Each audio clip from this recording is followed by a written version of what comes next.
عنا برحمتك يا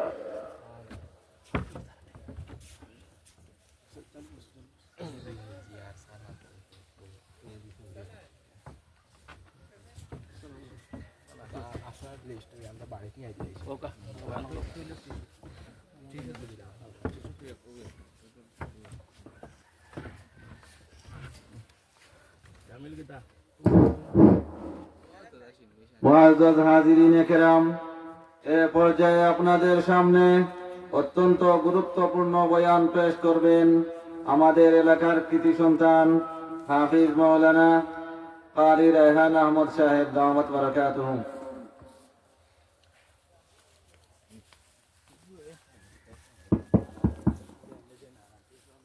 السلام عليكم ورحمة الله وبركاته. الحمد لله الذي على آلائه حمدا كثيرا. أما بعد فقد قال الله تعالى في كلامه المجيد وفي فرقانه الحميد. أعوذ بالله من الشيطان الرجيم. بسم الله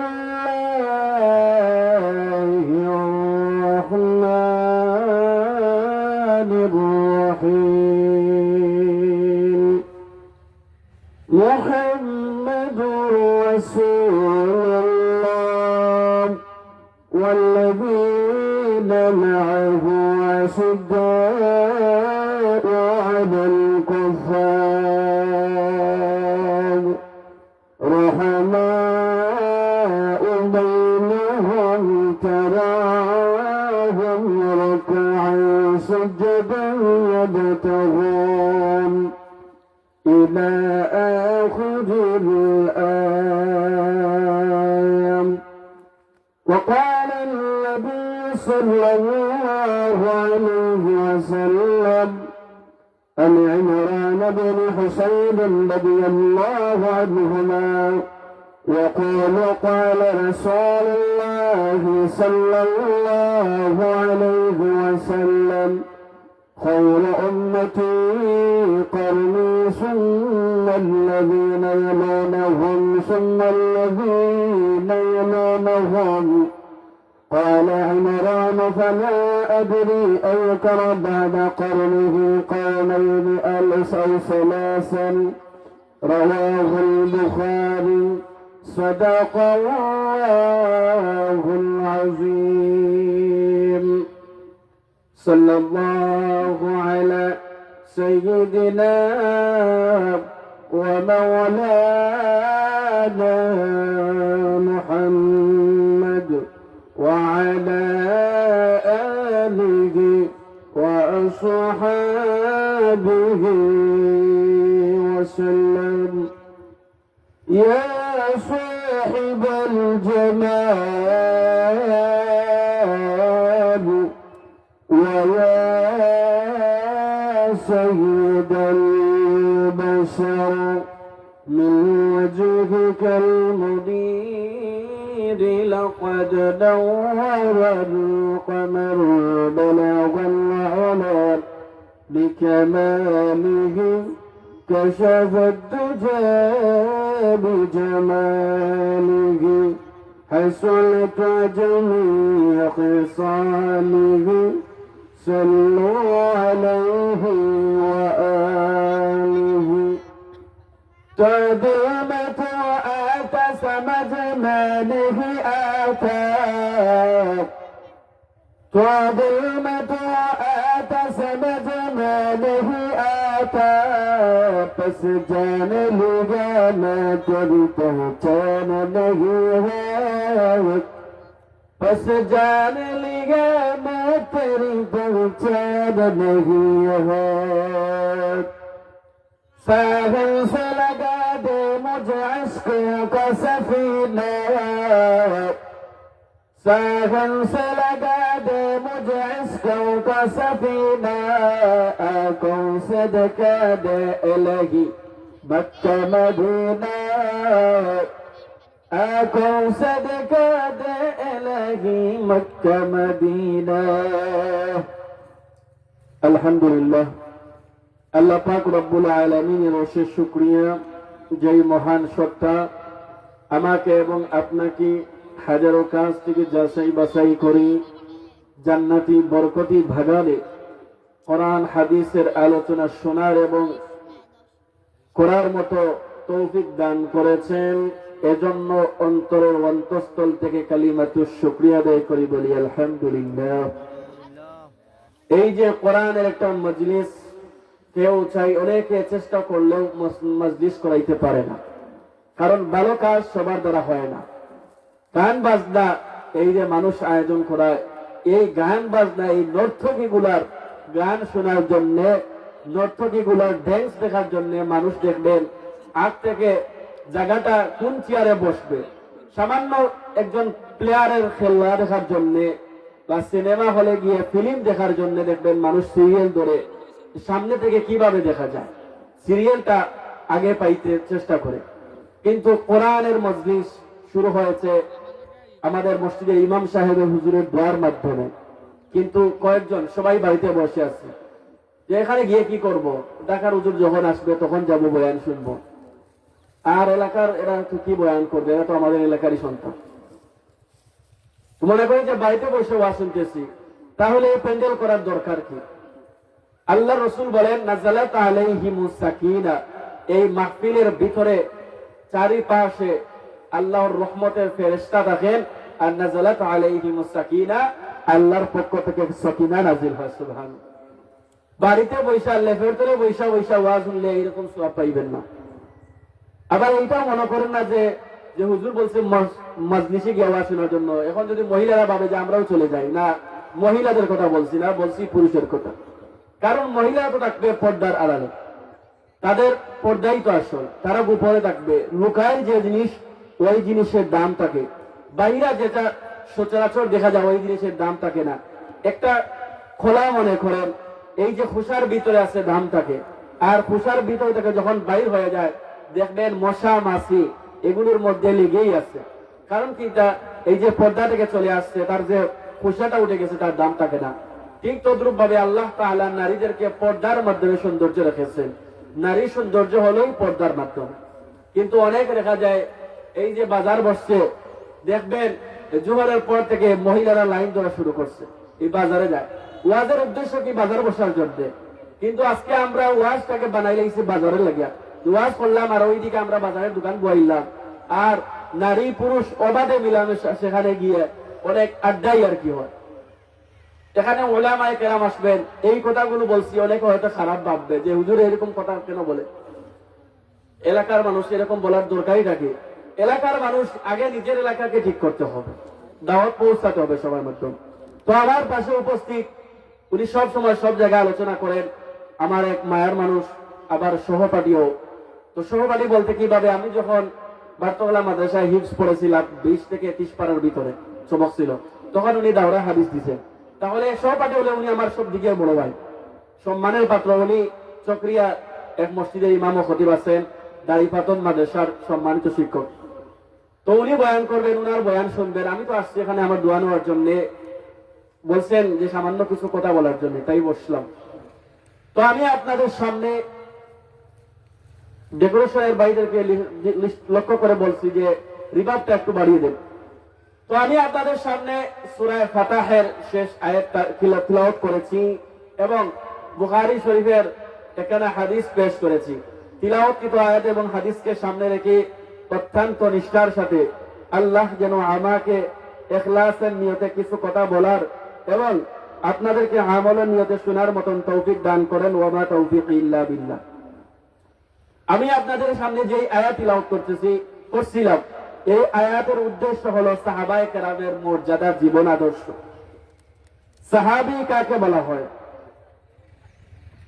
সাহাবীর সঙ্গে আল্লামা ইবনে হাজার আসকালানী রাহমাতুল্লাহি আলাইহি সাহাবীর সংজ্ঞা দিতে গিয়ে বলেন যে ইন্নাস সাহাবী মান লাকিয়ান নবী সাল্লাল্লাহু আলাইহি ওয়াসাল্লাম মুমিনান বিহি ওয়া মাতা আলাল ইসলাম।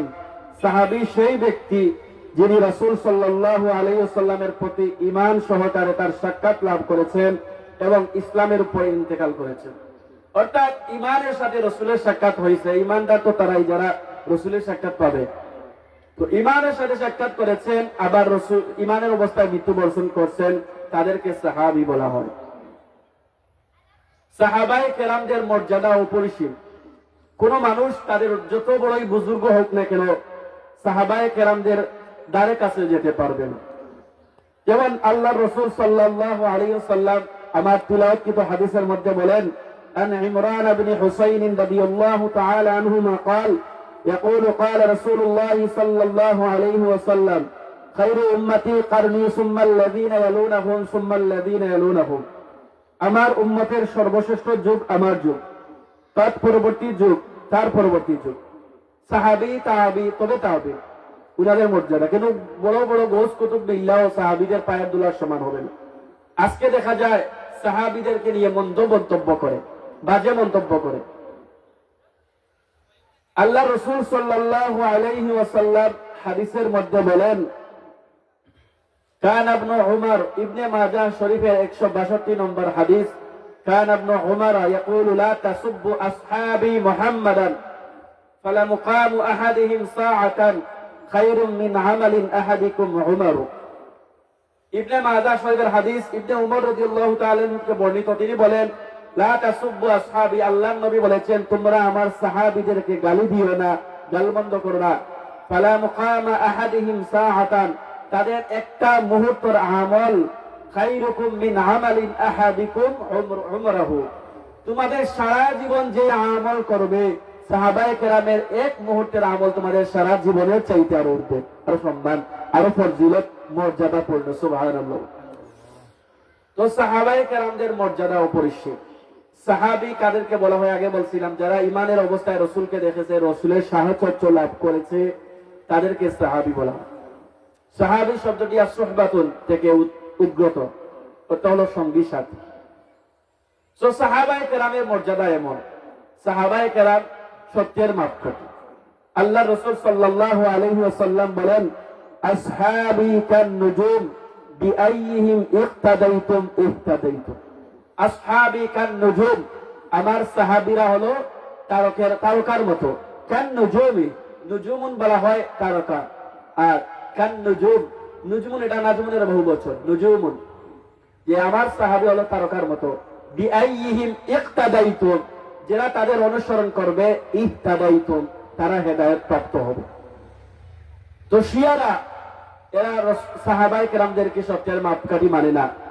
এক শিয়া, সে কি করছে, তার দুইটা ঘোড়া ছিল, একটা ঘোড়ার উপর ওইটা বলে আমি আবু বকরের উপর উঠছি, আরেকটা ঘোড়ার উপর ওইটা বলে আমি আবু উমর রাদিয়াল্লাহু তাআলার উপর উঠছি, নাউযুবিল্লাহ বলে। তো আবু বকর হলেন নরম সাহাবী, কারণ মানুষ নরমের কাছে যায়, গরমের কাছে যাইতে পারে না, কারণ শয়তান উমর রাদিয়াল্লাহু তাআলা এমন গরম যে শয়তান ওনার রাস্তা দিয়ে যাইতো না। যখন দেখতো উমর এই রাস্তা দিয়ে যায়, শয়তান এই রাস্তা দিয়ে যাইতো না। আশ-শাইতানু ইয়াযিল্লু ফি উমর, যে উমরকে যেই রাস্তায় দেখতো শয়তান, শয়তান পলায়ন করতো, ওই রাস্তা দিয়ে যাইতো না। তো এই শিয়া আবু বকরের উপর ঘোড়া, আবু বকর নামে যে ঘোড়া ছিল, এই ঘোড়ার উপর ওইটা বলে আমি আবু বকর উপর উঠতেছি। তো এই ঘোড়া কিছু বলে না, কারণ নরম মানুষ তো এই কিছু বলবে না। যখন আরেকটা ঘোড়ার উপর উঠছে, ওইটা বলে আমি উমরের উপর উঠতেছি। তখন ওই ঘোড়াটা তার এমন লাভ দিছে, তার পেট ফাটাই ফেলাইছে। তখন এই ঘটনা যখন জানাজানি হলো, ছাত্ররা আইসা ইমাম আবু হানিফা রহমাতুল্লাহি আলাইহিকে জিজ্ঞেস করলো, ও আমাদের উস্তাদ, একটা ঘটনা শুনুন, যে একটা উট, একটা ঘোড়া তার মালিকের পেটের মধ্যে লাফ দিয়ে দিছে। তো ইমাম আবু হানিফা রহমাতুল্লাহি আলাইহি সাহাবীদেরকে, তার ছাত্রদেরকে বলতেছেন যে এই ঘোড়াটা লাথি দিছে, এটা উমরই হবে। ছাত্ররা বলেন আপনি বুঝলেন কিভাবে এটা উমর হবে? বলেন নামের একটা তাসির আছে, নামের একটা অ্যাকশন আছে। কারণ উমর যেই নাম দিয়া, উমরের নাম দিয়া যেই ঘোড়ার উপর উঠছে, ওই ঘোড়া না, উমর যেটা গরম, ওই ঘোড়াটাও সেভাবে গরম ছিল, আর সাথে সাথে লাথি দিছে। তো দেখেন যে নামের একটা তাসির, নামের একটা রিয়েকশন আছে, নামের একটা আকর্ষণ আছে। আজকে এই নামের এইদিকে যাবো না, আজকে এই নাম নিয়ে আমরা যে খেলতামাশা শুরু করছি।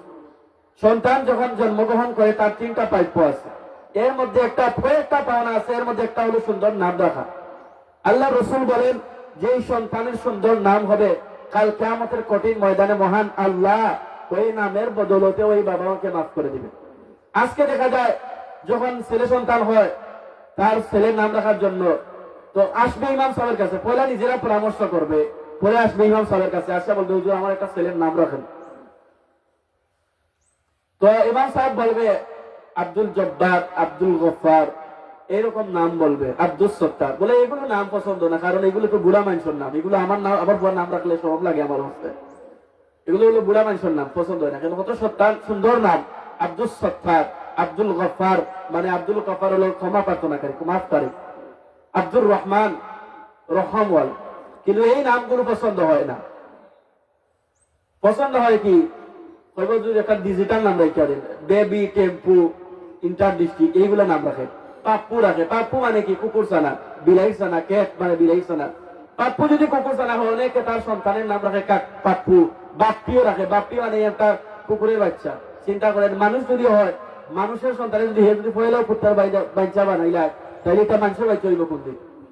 এদিকে আমাদের খেয়াল রাখতে হবে। তো আমি এদিকে যাব না, সুন্দর একটা নাম রাখতে হবে। এখন মানুষ কার লাগায়, আমার ছোট ছেলের নাম বাবলু, তাইলে ছোট ছেলের নাম মিলে রাখিলেন পাপলু, মানে মিলাইয়া দেন, তার হইতো ডিজিটাল যুগের সাথে মানুষ নেই। কসম করে বলতে পারি, যখনই এই সমাজে ছেলেদের সুন্দর নাম হবে না, এই ছেলে কখনো পরিবর্তন হবে না। প্রথম প্রাপ্য হলো যে সন্তান জন্মের পর ডান কানে আজান, বাম কানে একামত দিতে হবে। আজকে এই আজান দেওয়ার জন্য দেখবেন যে বাপে দিতে পারে না, কেন? আপনার সন্তান আপনি আজান দিবেন, এরপর দিনই শিক্ষা দিবেন। তো বললে অনেক কিছু বলবো, এলাকার মানুষেরা কইব দেখো বেটা গেছে গিয়া ওটা মাথায় চিন্তা করছে। তো দিনই শিক্ষা দিতে হবে। আজকে যে কিন্ডার গার্ডেন নামে যে একটা শিক্ষা বের হয়েছে, এগুলো মানুষকে ইসলামের পথে নেয়, বরং আরো ধ্বংসের পথে নিয়ে যায়। সকালে ফজরের বাকরসেই তারা ইহুদি খ্রিস্টানরা বাকরসেই মুসলমানের সন্তানকে কিভাবে ধ্বংস করা যায়, এই পায় তারা কইরা তারা এই বাকরসে কিন্ডার গার্ডেন। সেখানে এ যদি স্কুল আই হয় তাহলে কোরআন শিখতে পারতো না, তাইলে হে নামাজও পড়তে পারতো না। এটা ইহুদি খ্রিস্টানদের একটা চক্রান্ত, মুসলমানের সন্তানকে কিভাবে কোরআন থেকে বঞ্চিত করা যায়, এটাই হলো ইহুদি মুসলমান, ইহুদি খ্রিস্টানদের চক্রান্ত। এজন্য আমি আপনার সন্তানকে বলবো, কমসে কম সন্তানকে দিনই শিক্ষা দেন, 2 বছর বা 1 বছরই পড়ান। এরপরে আপনি স্কুল নিয়ে ইঞ্জিনিয়ার, ডক্টর যাই বানাইতে পারেন বানাইলেন। কারণ যেই ডক্টর আল্লাহ ছিলেন না, এটা তো ডগের চাইতে নির্দিষ্ট। যেমন আল্লাহ বলেন সূরা নিসার মধ্যে, উলাইকা কাল আনআম বাল হুম আযাল উলাইকা হুমুল গাফিলুন।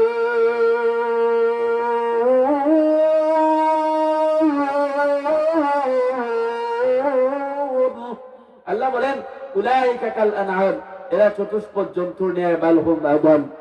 যেই ডক্টর আল্লাহ চিনে না, এটা তো ডগের চাইতে আরো নিকৃষ্ট। কারণ যেই আল্লাহ আমাদেরকে সৃষ্টি করেছেন আল্লাহর গোলামি করার জন্য, আজকে মানুষ এই আল্লাহর গোলামি বাদ দিয়া 360 দেবতা, এরকম লক্ষ্মী দেবী, দুর্গা দেবী, সরস্বতী দেবী, এরা আবার ভক্তি করে। গরু বেলা দেখা যায়, গরু তারা কাটতে চায় না, বলে কিল্লা, বলে গরু আমরা এখানে মা লক্ষ্মী তখন গরু উঠে, কেমন চিন্তা করে নাচগুবি হতো। লক্ষ্মী দেবী, দুর্গা দেবী, আচ্ছা এমন এক দুর্গার পূজা করে যেই দুর্গা 10 দিন থাকে, আর 11 নম্বর দিন যখন ডুবে না তখন লাত্তাইয়া ডুবায়। চিন্তা করেন এমন খোদার পূজা করে কিভাবে পূজা করে? এই খোদা নিজের খানাটাও রক্ষা করতে পারে না, সে কিভাবে মানুষের খানা রক্ষা করবে? যেমন আল্লাহ সূরা হজের শেষ দিকে 17 নম্বর পৃষ্ঠার 20 নম্বর 17 নম্বর পারা 20 নম্বর পৃষ্ঠার শুরুতে আল্লাহ তাআলা বলেন, ইয়া আইয়ুহাল নাসু দুরিবা মাসালুন ফাসতামিউ লাহু ইন্নাল্লাযীনা তাদউনা মিন দুনিল্লাহি লা ইয়াখলুকু যুবাবান ওয়ালাউ ইজতামাউ লাহু وإن يسلبهم الذباب شيئا لا يستنقذوه منه ضعف الطالب والمطلوب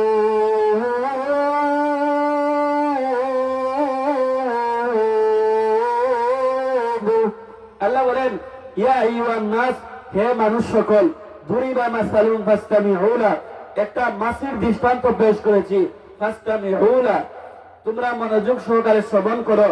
ইন্নাল্লাযীনা যারা তাদউনা দাআয়াতু তোলা, আহ্বান করা, ডাকা, যারা ডাকে মিন দুনিল্লাহ, আল্লাহ ছাড়া অন্যকে, মানে মূর্তিকে ডাকে, লা ইয়াখলুকু, সে কখনো সৃষ্টি করতে পারবে না। তার ওই লক্ষ্মী দেবী, দুর্গা দেবী, দশাতি মা, 15টি মা আর 16টি মা সকল মায়ের মিল্লা একটা মাসি সৃষ্টি করতে পারবে না। যুবাবান ওয়ালা ইজতামাউলা ওয়া ইয়াসলুবুহুমুজ যুবাবু শাইআন লা ইস্তানকিযু মিন, একটা মাসি যখন তার 10টি মার কাছ থেকে খানা নিয়ে যায়, লক্ষ্মী মার কাছ থেকে, খালি মার কাছ থেকে খানা নিয়ে যায়, তখন সে আটকাতে পারে না। দুফাত তালিবু ওয়াল মাতলুব, তার এই যে 10টি মার আর লক্ষ্মী মার, সরস্বতী মা, এরা যারা দুর্বল, আর এই যে পূজা করে, যে মানে গোলাম হইয়া আছে তার মালিকের পূজা করে, এইটাও দুর্বল। তো মূর্তিগুলো কখনো জিন্দা হতে পারে না। যেমন আল্লাহ সূরা নাহলের মধ্যে আল্লাহ বলেন আমওয়াতুন গায়রু আহইয়া,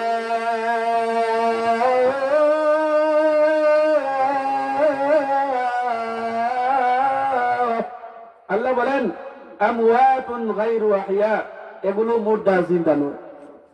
দুনিয়ার সব কিছু ধ্বংসশীল, মানুষ মরণশীল। যেমন আল্লাহ সূরা রহমানের 25 এবং 26 নম্বর আয়াতে আল্লাহ বলেন কুল্লু মান আলাইহা ফান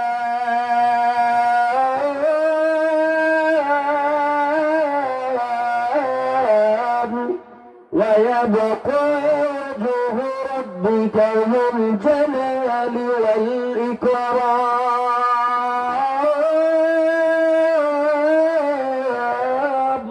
আল্লাহ বলেন কুল্লু মান আলাইহা ফান, দুনিয়ার সব কিছু ধ্বংসশীল, ওয়া ইয়াবকা ওয়াজহু রাব্বিকা যুল জালালি ওয়াল ইকরাম, সম্মান এবং ইজ্জতের মালিক আল্লাহ বাকি থাকবেন। তো যেই আল্লাহ বাকি থাকবেন, যেই আল্লাহ আমাদেরকে সৃষ্টি করেছেন, এই আল্লাহর গোলামি করা উচিত। গোলামি কতক্ষণ করবেন, কতদিন করবেন? আল্লাহ সূরা হিজরের শেষ আয়াতে আল্লাহ বলেন ওয়া'বুদ রাব্বাকা হাত্তা ইয়াতিয়াকাল ইয়াকিন, ওয়া'বুদ, তুমি ইবাদত করো, রাব্বাকা, তোমার রবের, হাত্তা ইয়াতিয়াকাল ইয়াকিন, মরণ আসার আগ পর্যন্ত ইবাদত করো। আর আজকে মানুষ ইবাদত করতে চায় না, রবের গোলামি করতে চায় না। যখন বুড়া হয়ে যায় তখন তার ইবাদতের কথা মরণ হয়, মরণের কথা চিন্তা হয়। মানুষ যুবক অবস্থায় ইবাদত করলে আল্লাহর কাছে ডাইরেক্ট গ্রহণযোগ্য, যতবার ডাকবে ততবার আল্লাহ ডাকে শুনবেন। তো 5টা জিনিস আসার আগে 5টি জিনিসের কদর করো। ইখতানিম খামসান ক্বাবলা খামসিন শাবাবাকা ক্বাবলা হারামিক, যৌবনকে কাজে লাগাও বুড়া হওয়ার আগে। ওয়া সিহহাতাকা ক্বাবলা সাকামিক, অসুস্থ হওয়ার আগে সুস্থতার সময়কে কাজে লাগাও।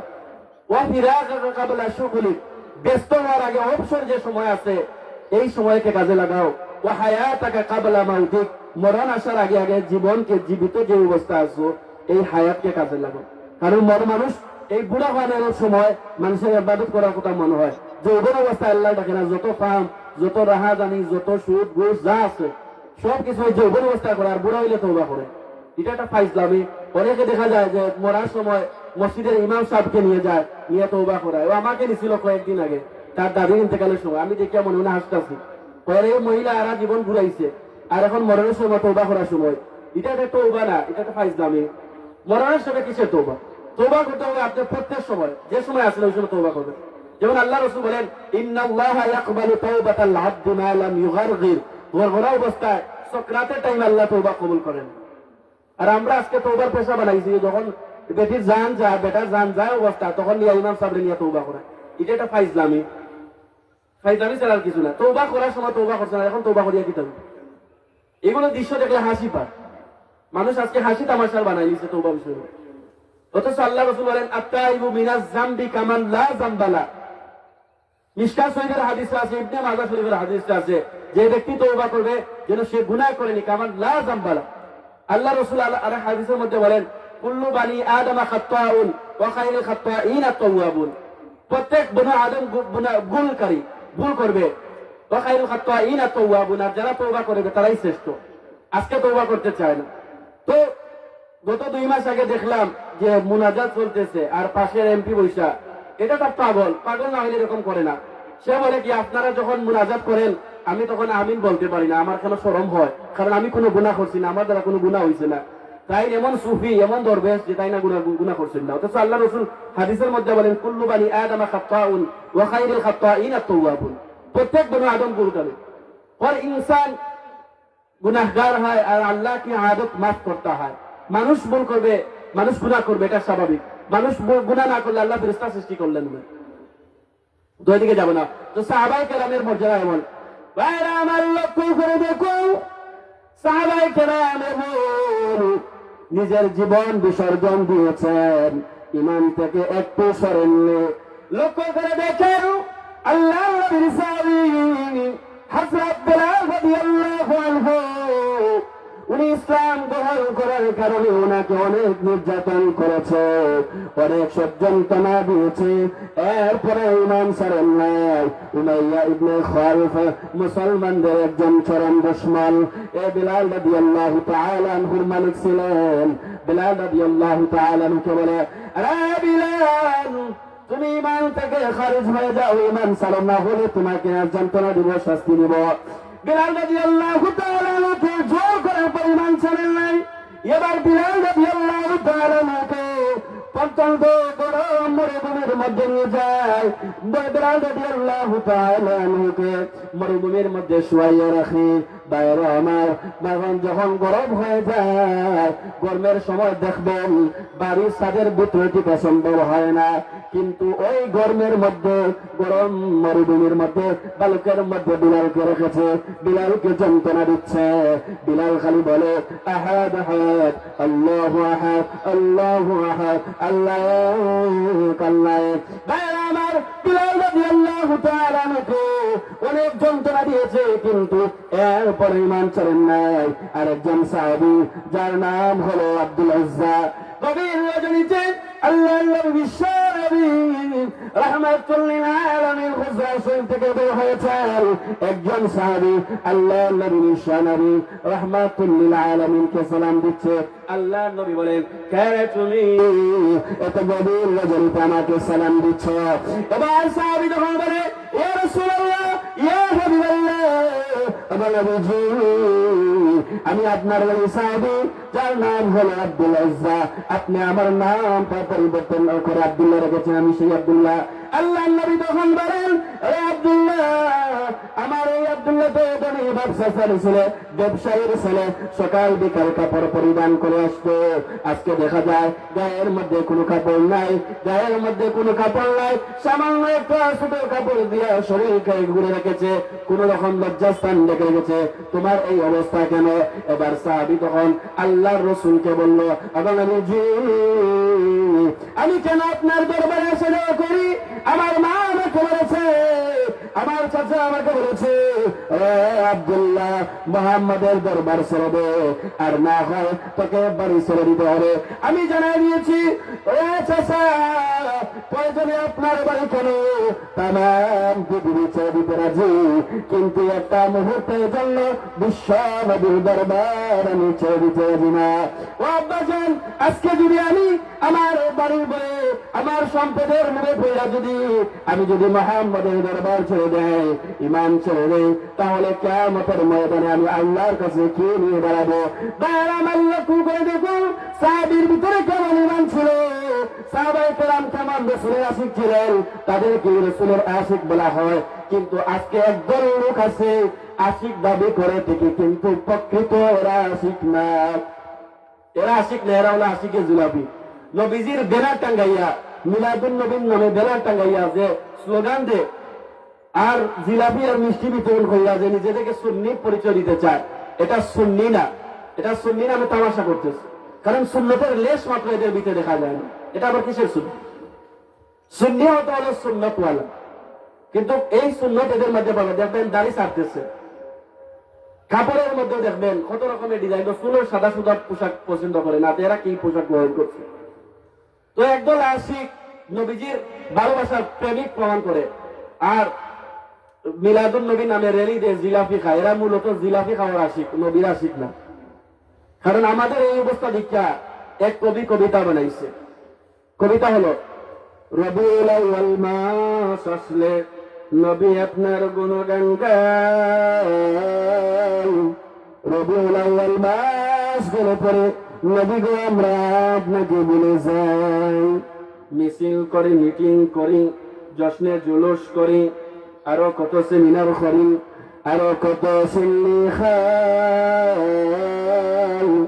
মিলাদকারীদের চেহারার দিকে তাকাইলে নবী গো ওদের দারুল বংশ বুঝি নাই। বাস্তবিক এরকমই নবীর আশিক দাবি করে, কিন্তু নবীজির সুন্নত দাড়ি তাদের মধ্যে নাই। এটা নবীজির আশিক হতে পারে না।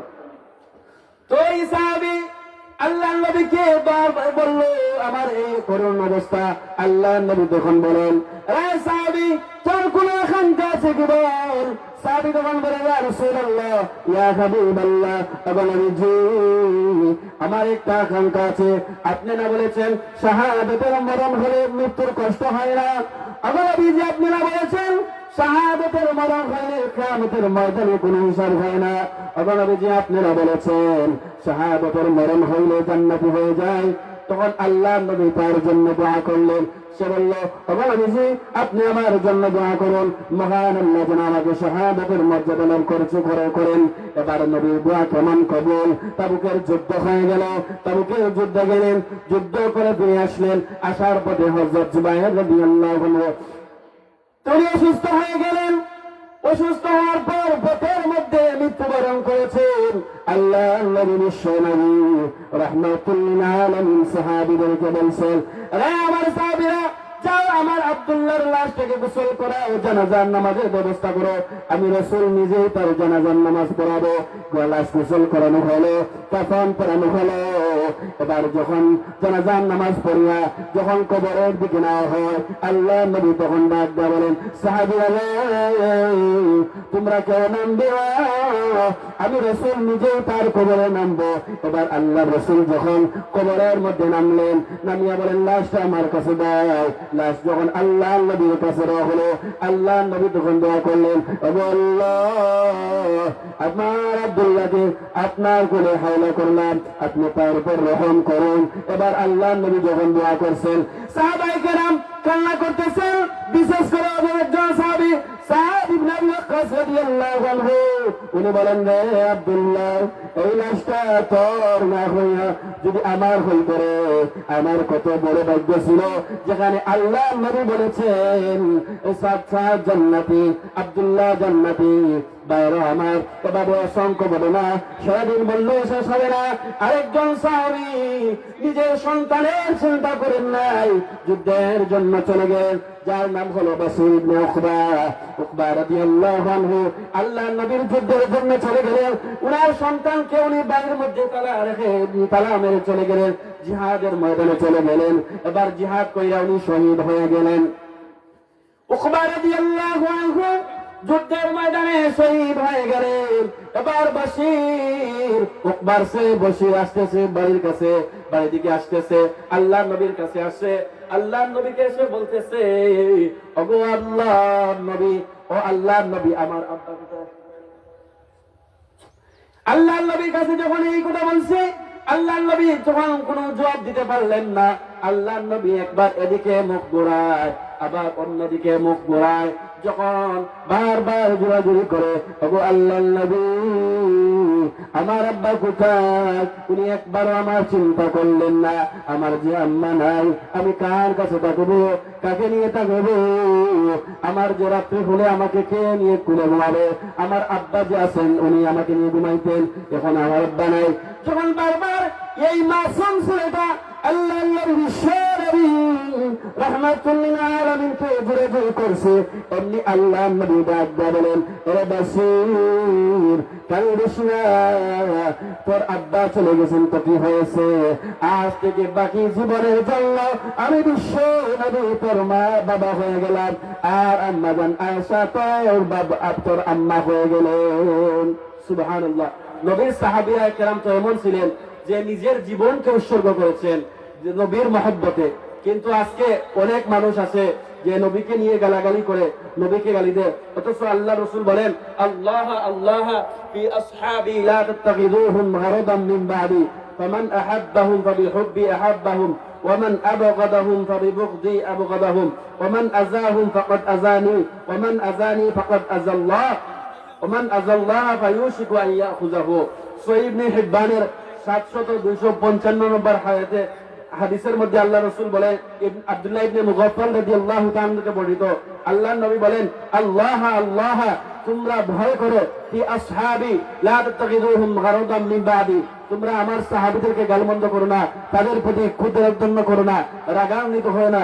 লা তাত্তাখিযুহুম গরাদাম মিন বাদি, যে তাদেরকে ভালোবাসবে, ফামান আহাব্বাহুম, যে তাদেরকে ভালোবাসবে, ফাহুব্বি আহাব্বাহুম, সেজন্য আমাকে ভালোবাসবে, ওমান আবগাদাহুম